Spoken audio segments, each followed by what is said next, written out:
Dit is het Erfgoedjournaal Haarlemmermeer. Hi, welkom bij aflevering 3 van het tweede seizoen van Erfgoedjournaal Haarlemmermeer. Wat kan je allemaal verwachten? Burgemeester Marianne Schuurmans opent het culturele seizoen van de Stompentoren in Spaarnwoude.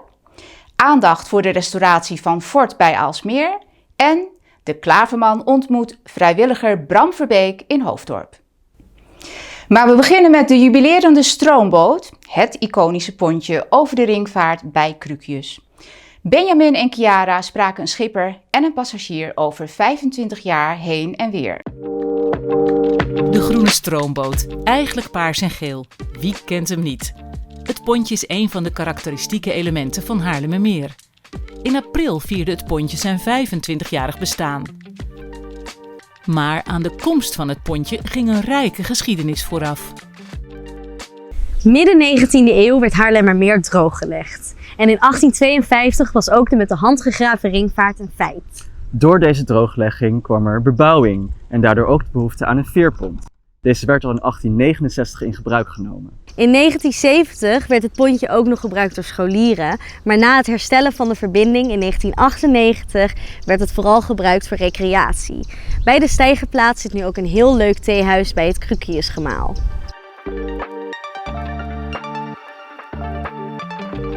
Een van de passagiers vandaag is Annemiek en ik ga haar even vragen waarom ze gebruik maakt van dit pontje. Nou, daar ga ik heel graag antwoord op geven. Dit is zo'n mooi stukje van Haarlemmermeer. Die heeft natuurlijk heel veel mooie plekken. Maar op het water is natuurlijk altijd heel speciaal. En het is een hele mooie verbinding. Zo'n 60 kilometer lang. Nou, daar liggen allemaal dit soort pareltjes. En vandaag zo leuk om hier aan boord van de groene stoomboot te mogen zijn. Met deze zon. Met een zonnetje, ja. Vrijwilligers zoals Wietse zorgen ervoor dat passagiers dagelijks worden overgezet.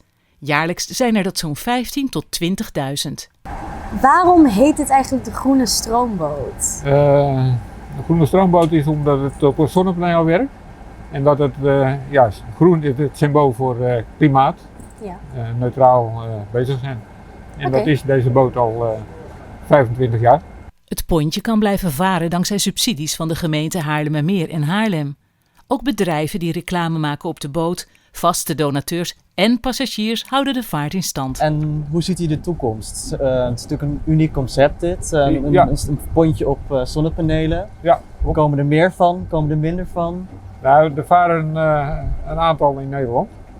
En of er meer van komen, dat hangt natuurlijk van de vrijwilligers af. Ja. En dat is met dit ook zo, want we hebben er 40 vrijwilligers. Maar die zijn allemaal op leeftijd. En als dat niet aangevuld wordt door jongeren, wat een heleboel gebeurt tegenwoordig met dit soort organisaties, dan is er geen toekomst voor meer. De groene stroomboot vaart dagelijks tussen Krukjes en Schalkwijk van april tot oktober tussen 10 en 6 uur. De oversteek is gratis. Wil je op de hoogte blijven van het laatste erfgoednieuws van Haarlemmermeer? Volg ons dan op alle socials. En voor behind the scenes, check vooral onze TikTok. Het festivalseizoen is van start gegaan. De forten zijn weer opengesteld en dat geldt ook voor een van de minder bekende pareltjes van Haarlemmermeer. De Stompentoren in Spaarnwoude. Als ik via Haarlem hier kom, dan heb ik altijd het gevoel dat ik met vakantie ben. De omgeving is iedere keer zo mooi. Dat we dit hebben, dat is echt super. Een heel bijzonder kerkje op een heel bijzondere plek. Dat zei burgemeester Marianne Schuurmans van Haarlemmermeer in haar toespraak die het culturele seizoen officieel opende. Stompentoren zat helemaal vol op zondag 7 mei.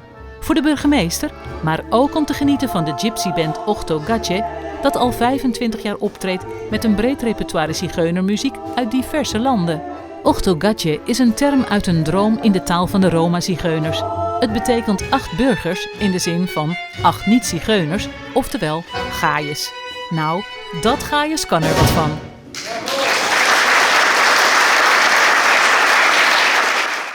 Kijk op de Facebookpagina van Stompentoren voor aanstaande evenementen en pak de fiets voor een sportief uitje naar Spaarnwoude. En dan nu, de Klaverman. Die bezoekt iedere aflevering een bijzondere erfgoedvrijwilliger en zet die in het zonnetje. En dat is dit keer Bram Verbeek van Meer Historie in Hoofddorp.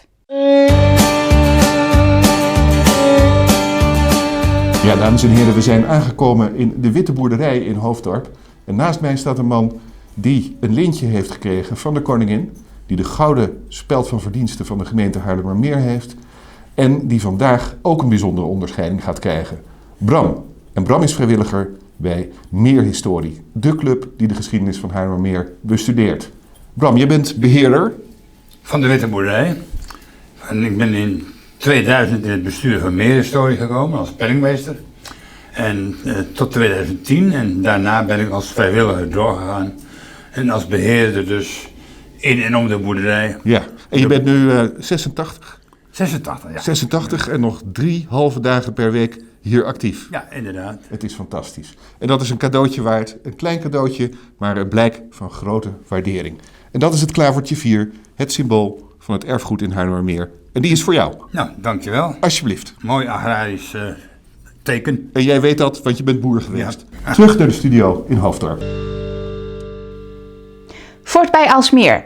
Het fort waar Crash 4045 is gevestigd, zit midden in een metamorfose. Wat daar nu precies gebeurt, zie je in de volgende reportage. Het is de vrijwilligers van Crash 4045 en de omwonenden van Fort bij Aalsmeer niet ontgaan. Sinds januari van dit jaar is er veel bedrijvigheid rondom het fort. En dat is ook niet zo gek, want de nieuwe eigenaar is begonnen met een lang verwachte restauratie. We staan hier voor het fort bij Aalsmeer, gebouwd in 1904. En het is onderdeel van de stelling van Amsterdam, wat weer een werelderfgoed is van UNESCO. Stadsherstel Amsterdam heeft als missie het behoud van cultureel erfgoed. En het fort is onderdeel van de stelling van Amsterdam en is zeker de moeite waard te behouden. Het fort is overgenomen van de gemeente Haarlemmermeer. De restauratie wordt gefaseerd uitgevoerd, zodat het Crash Museum tijdens de restauratie zo lang mogelijk open kan blijven. De bouw gaat in fasen. Eerst het brandgedeelte wordt opgeknapt. Daarna gaan we het rechterdeel van het fort gaan we restaureren en er komt een volledig nieuwe installatie in. We gaan uiteraard verduurzamen, dus er komt een WTW-installatie gecombineerd met een warmtepomp in. En de elektrische installatie wordt vervangen. En als Crash verhuist naar het rechterdeel van het fort, gaan we het linkerdeel restaureren. En daar komt ook weer een WTW en een warmtepomp in. Als het klaar is, ziet het er eigenlijk weer bijna uit zoals het toen het gebouwd werd in 1904. Op dit moment zit het Oorlogsmuseum Crash erin. Zij gaan verhuizen naar het rechterdeel van het fort. En het linkerdeel van het fort gaat gebruikt worden voor kunstenaars.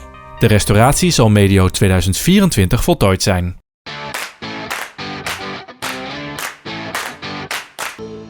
Op 1 en 2 juli is het weer Stoomweekend. Met een combi-ticket kun je dan voordelig naar zowel Museum de Krukius als naar Museum Stoomgemaal Halfweg. En doe je dat op zondag 2 juli, dan kun je in Halfweg een echte stoomauto zien. Die is in het jaar 1909 gebouwd in Amerika. Hij wordt aangedreven door een stoommachine, net als het boezemgemaal.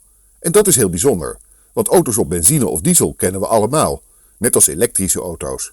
Maar een auto met een stoommachine aan boord, dat zie je niet elke dag. Ga dus even langs op 2 juli, dan kun je lekker stoom afblazen.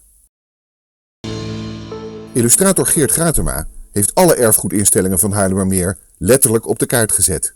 Nu ze in het landschap geplaatst zijn, kun je makkelijk zien dat erfgoed overal is. Nodig je leerlingen uit om meer te ontdekken en verder te kijken.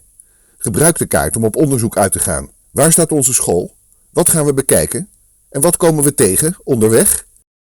Erfgoed, reetegoed. De kaart met kijkvragen is te vinden op de website van Kunst en Cultuur op school.nl. En tot zover deze aflevering. Fijn dat je er weer bij was. Over 2 maanden zijn we er met het volgende journaal en hopelijk kijk jij dan ook weer. Wil je het laatste nieuws zien rondom Haarlemmermeers erfgoed? Abonneer je dan op dit kanaal. Bye bye!